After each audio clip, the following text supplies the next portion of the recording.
వీక్షకులందరికీ నమస్కారం. ఫిబ్రవరి మాసంలో మీకు ఏ విధమైనటువంటి గ్రహస్థితి కలగబోతూ ఉన్నది అనేటువంటి విషయాన్ని మనం ఈ వీడియో ద్వారా క్లుప్తంగా తెలుసుకునేటువంటి ప్రయత్నం చేద్దాం. జనవరి నెలలో సంక్రమించినట్టే ఫిబ్రవరి మాసంలో కూడా పంచగ్రహ కూటమి, షడ్గ్రహ కూటమి సంభవించడానికి కూడా అవకాశం ఉన్నది. అయితే ఈసారి మకరంలో కాకుండా కుంభరాశి యందు ఈ పంచగ్రహ కూటములు ఇవన్నీ కూడా ఏర్పడబోతూ ఉన్నాయి. అలాగే ఫిబ్రవరి మాసంలో ఉండేటువంటి గ్రహస్థితిని గనక మనం ఒక్కసారి గమనిస్తే మిథున రాశి యందు గురుడు సంచరిస్తూ ఉన్నారు. అలాగే సింహరాశి యందు కేతువు యొక్క సంక్రమణం జరుగుతూ ఉన్నది, కేతువు సంచరిస్తూ ఉన్నారు. అలాగే కుంభరాశి యందు రాహువు ఉన్నారు, మీనరాశి యందు శనైశ్వరుడు. ఈ 4 గ్రహాలు అలా స్థానంలో ఉన్నాయి. అయితే 13వ తారీఖు వరకు రవి యొక్క సంచారము మకర రాశి యందు ఉంటుంది. 13వ తారీఖు తదుపరి రవి యొక్క సంచారము కుంభరాశిలోకి వెళుతోంది. ఇది ఒక్క విషయాన్ని మనం పరిశీలన చేస్తే కుంభరాశిలో ఇప్పటికే రాహు యొక్క సంచారం ఉన్నది. ఈ 13వ తారీఖు దాటాక రవి కూడా కుంభరాశిలోకి ప్రవేశం చేయబోతూ ఉన్నారు. రవి రాహువులు కలిసి ఉండడం వల్ల అది పితృదోష కారకంగా మనం చెప్పుకోవచ్చును. జనరల్గా అయితే రవి రాహువు కలిసినప్పుడు సూర్యగ్రహణాదులు ఇవన్నీ ఏర్పడుతూ ఉంటాయి. అయితే ఈసారి మన భారతదేశంలో ఏ గ్రహణాలు కూడా ఇప్పుడు కనబడడం లేదు. కాబట్టి గ్రహణ సంబంధమైన విషయాలపై మనం భయపడవలసినటువంటి అవసరం లేదు. కానీ ఇక్కడ రవి రాహువులు కలిసి ఉంటే పితృదోషము వస్తుంది. ఈ 13వ తారీఖు తదుపరి ఫిబ్రవరి మాసంలో ఎవరైతే జన్మించబోతూ ఉన్నారో ఆ శిశువుల పైన ప్రభావం పడుతుంది. అందువల్ల ఎవరైనా ఫిబ్రవరి మాసంలో ఏదైనా సిజేరియన్ ముహూర్తాలు వీటి గురించి అడిగేటువంటి వాళ్ళు చాలామంది ఉంటారు. వాళ్ళకి సూచనప్రాయంగా ఒక మాట ఏమిటి అంటే 13వ తారీఖు లోపులో వీలుంటే కొంచెం పరిస్థితులు అవి సానుకూలంగా ఉంటే ఈ సిజేరియన్ అవి కూడా ముహూర్తాలు మీరు చేసుకోవచ్చును. 13 దాటిన తర్వాత రవి రాహువుల యొక్క కలయిక వల్ల పితృదోషం అనేటువంటిది ఏర్పడుతూ ఉన్నది. అలాగే ఈ పంచగ్రహ కూటములు, దేశారిష్ట యోగములు ఇవన్నీ ఏర్పడుతున్నాయి కాబట్టి అది కొంత జాతకం మీద ప్రభావాన్ని చూపెడుతుంది. కాబట్టి ఆ విషయాన్ని దృష్టిలో పెట్టుకోవాలి. మరీ కాంప్లికేట్ అయిపోతే మాత్రం అంటే ఈ లోపులోనే చేసేసుకోమని కాదు. ఏమన్నా అవకాశం ఉంటే మీకు అవకాశం ఉంటే 13 లోపులో ఈ సిజేరియన్లు ఇవన్నీ కూడా చేయించుకోవడం ద్వారా పితృదోషాదులు రాకుండా ఉంటాయి. ఇది ఒక ప్రధానమైన విషయం. ఇది మీ ఆరోగ్యాన్ని బట్టి ముందుకు వెళ్ళండి, దీంట్లో ఇబ్బంది ఏం లేదు. ఇంకొకటి ఏంటి అంటే శుక్రబుధులు కూడా కుంభరాశి అంతే సంచరించబోతూ ఉన్నారు. అంటే ఇక్కడ 4 గ్రహాలు, రాహుగ్రహము, రవిగ్రహము, శుక్రగ్రహము, బుధగ్రహము, వీటితోటి చంద్రుడు కలిసిన లేదా ఈ మాసం చివరిలోనే కుజుడు కూడా కుంభంలోకి వెళ్ళబోతూ ఉన్నారు. ఈ 5 గ్రహాలు వెరసి చంద్రుడితోటి కలిపి షడ్గ్రహ కూటమి కుంభరాశిలో ఏర్పడబోతూ ఉన్నది. కాబట్టి ఈ గ్రహస్థితి వల్ల ఈ మాసంలో అటు దేశకాలమాన పరిస్థితులు ఎక్కువగా ప్రభావితం చెందబోతూ ఉన్నాయి. దేశారిష్ట యోగం అనేటువంటిది పట్టబోతూ ఉన్నది. ఎందుకంటే అటు కుజరాహువుల యొక్క కలయిక, అలాగే రవి రాహువుల యొక్క కలయిక ఇవన్నీ కూడా దేశారిష్ట యోగాలుగా చెప్పబడ్డాయి. ఈ సందర్భాల్లో ఎక్కువగా అగ్ని ప్రమాదాన్ని సూచించేటువంటి విషయాలు, అలాగే వాయుతత్వ రాశి యందు ఈ గ్రహస్థితి ఏర్పడుతూ ఉన్నది. కాబట్టి అతి వేగంగా వీచేటువంటి గాలుల వల్ల కానీ లేదా గాలి ద్వారా స్ప్రెడ్ అయ్యేటువంటివి ఏమైనా ఉంటే గ్యాస్ ద్వారా వచ్చేటువంటి విపత్తులు లేదా అగ్ని సంబంధమైనటువంటి విపత్తులు, వాయు సంబంధమైనటువంటి విపత్తులు ఏర్పడడానికి అవకాశం ఉంటుంది.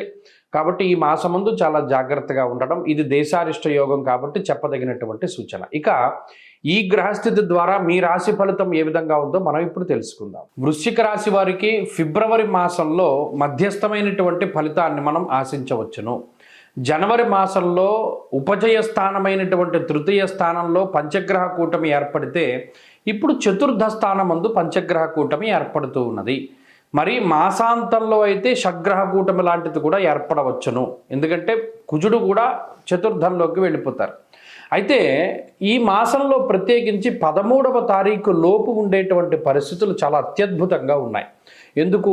రవి తృతీయ స్థానమందు 13వ తారీఖు లోపు, అలాగే కుజుడు తృతీయ స్థానమందు, చతుర్థమందు శుక్రుడు, చతుర్థమందు బుధుడు, చంద్రుని యొక్క బలంతో కలుపుకుని 5 గ్రహాలు పూర్తి స్థాయిలో గొప్పగా యోగించేటువంటి పరిస్థితులు ఉన్నాయి.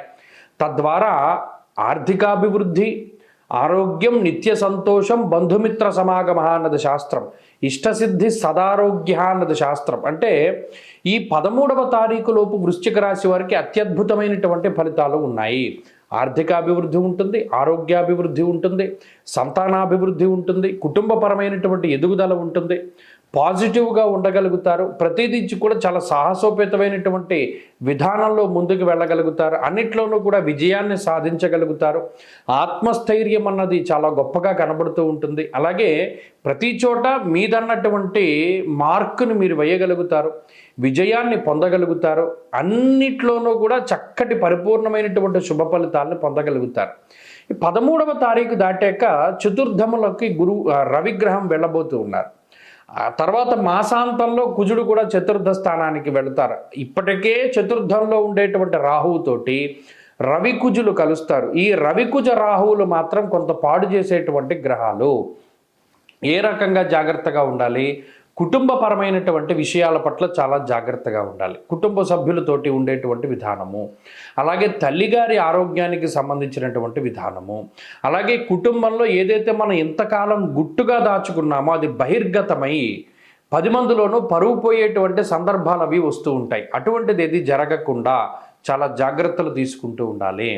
మరీ ముఖ్యంగా రహస్యమైనటువంటి విషయాలను ఇంకా రహస్యంగా మీలోనే దాచిపెట్టుకోవాలి. కానీ పలానా వాడితో చెప్పుకుని మన బాధను తగ్గించుకుందాం, లేదా పలానా వాడు ఏదైనా సహాయం చేస్తాడేమో అని వారి దగ్గర మీ గుట్టు విప్పారా, మొత్తం లోకం అంతా పాకిపోతుంది. అంతఃక్లేశం గృహశ్చిద్ర అన్నారు. అంటే ఇంట్లో ఉండేటువంటి పరిస్థితులన్నీ పాడైపోతాయి. కాబట్టి ఈ విషయం పట్ల జాగ్రత్తగా ఉండాలి. క్షణికావేశానికి లోను కాకూడదు. క్షణికమైనటువంటి సుఖములకి కానీ భోగములకి కానీ అలవాటు పడి ముందుకు వెళ్ళకూడదు. దానివల్ల ఇబ్బందులు పడతారు. అలాగే విద్యా సంబంధమైన విషయాల్లో ఇబ్బందులు, లేదా ఉద్యోగ వ్యాపారాలకి సంబంధించినటువంటి విషయాల్లో కూడా నిర్ణయం తీసుకునేటప్పుడు చాలా జాగ్రత్తగా ఉండడం చెప్పదగినటువంటి సూచన. మరీ ముఖ్యంగా వాహనాలకి సంబంధించినటువంటి ప్రయాణాలు చేసేటప్పుడు జాగ్రత్తగా ఉండడము. ఇవన్నీ కూడా 13 దాటాకే, 13 లోపు అసలు ఏ విధమైన ఇబ్బందులు లేవు. 13 దాటాకే ఇవన్నీ వస్తాయి. కాబట్టి 13వ తారీఖు దాటాక ఏం చేయాలండి వీటి బాధ నుండి తగ్గించుకోవడానికి అంటే, ప్రతిరోజు ఆదిత్య హృదయం చదవడము లేదా వినడము, లేదా సూర్యారాధన చేయడము, సూర్యుడు అష్టోత్తరాల పారాయణ చేయడం, లేదా ప్రతిరోజు ఉదయాన్నే లేచి సూర్యనారాయణ స్వామి వారికి నమస్కారం చేయడం, సూర్య నమస్కారాలు చేయగలిగితే చేయడం, ఇత్యాదివి చేస్తూ ఉంటే ఈ గ్రహస్థితి నుండి ఆ బాధల నుండి బయటపడడానికి అవకాశం అధికంగా ఉంటుంది. అలాగే వాయుతత్వ రాశి యందు ఈ గ్రహస్థితి ఏర్పడుతూ ఉన్నది కాబట్టి అతి వేగంగా వీచేటువంటి గాలుల వల్ల కానీ, లేదా గాలి ద్వారా స్ప్రెడ్ అయ్యేటువంటివి ఏమైనా ఉంటే, గ్యాస్ ద్వారా వచ్చేటువంటి విపత్తులు, లేదా అగ్ని సంబంధమైనటువంటి విపత్తులు, వాయు సంబంధమైనటువంటి విపత్తులు ఏర్పడడానికి అవకాశం ఉంటుంది. కాబట్టి ఈ మాసమందు చాలా జాగ్రత్తగా ఉండడం, ఇది దేశారిష్ట యోగం కాబట్టి చెప్పదగినటువంటి సూచన. ఇక ఈ గ్రహస్థితి ద్వారా మీ రాశి ఫలితం ఏ విధంగా ఉందో మనం ఇప్పుడు తెలుసుకుందాం.